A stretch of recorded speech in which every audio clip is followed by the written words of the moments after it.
జనవరి 27కి సంబంధించిన current affairs. జనవరి 26న international customs డేని జరుపుతాము. ప్రపంచవ్యాప్తంగా సరిహద్దుల భద్రతను కాపాడే కస్టమ్స్ అధికారుల కోసం ఈ డే.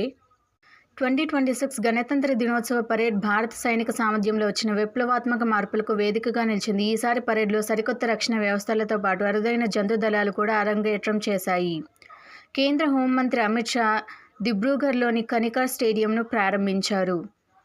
ఇది అస్సాంలో అతిపెద్ద బహుళ క్రీడా కేంద్రంగా మారనుంది.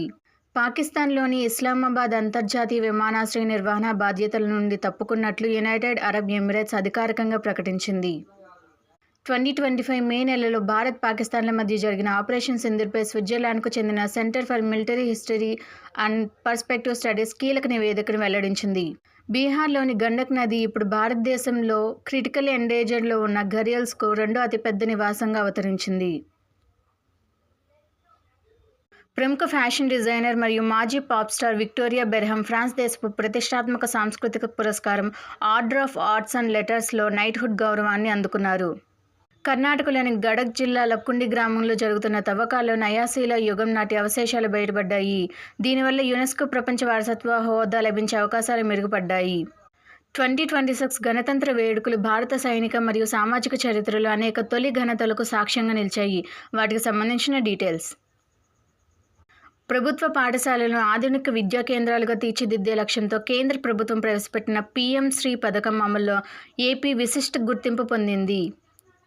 శరీరంలో సహజంగా ఉండే మైక్రో ఆర్ఎన్ఏ ఒత్తిడిని నియంత్రించడం మరియు జీవక్రియ రుగ్మతలను అరికట్టడంలో కీలక పాత్ర పోషిస్తుందని ఆస్ట్రేలియా క్వీన్స్లాండ్ విశ్వవిద్యాలయం శాస్త్రవేత్తలు గుర్తించారు. Arijit Basu IndusInd bank chairman and independent డైరెక్టర్గా నియమితులయ్యారు. ప్రపంచ ఆరోగ్య సంస్థ మాజీ సిబ్బంది సభ్యుడు Chandrakant Lahariya Wiley research heroes prize 2025ను గెలుచుకున్న మొదటి భారతీయుడు అండ్ ఏకైక భారతీయుడుగా నిలిచారు. సిక్కిం పోలీసులకు వారి అత్యుత్తమ సేవలు, క్రమశిక్షణ మరియు వృత్తి నైపుణ్యానికి గుర్తింపుగా రాష్ట్రపతి పోలీస్ కలర్ అవార్డు లభించింది. దీనిని నిషాన్ అని కూడా పిలుస్తారు. భారత రైల్వే విశాఖపట్నం రైల్వే స్టేషన్లో తన మొదటి హ్యూమనాయిడ్ రోబోట్ ఏఎస్ఏ అర్జున్ను మోహరించింది. లెజెండరీ క్రికెట్ నిర్వాహకుడు మరియు బీసీసీ మాజీ అధ్యక్షుడు ఇంద్రజిత్ సింగ్ బింద్రా 84 సంవత్సరాల వయసులో న్యూఢిల్లీలో మరణించారు. ప్రపంచ 4వ ర్యాంకర్ నోవాక్ జోకోవిచ్ ఆస్ట్రేలియన్ ఓపెన్లో గెలిచి తన కెరీర్లో 400 గ్రాండ్ స్లామ్ సింగిల్స్ విజయాలను సాధించాడు. ఇలాంటి కరెంట్ అఫైర్స్ వీడియోస్ కోసం నా ఛానల్ని సబ్స్క్రైబ్ చేయండి. Thank you.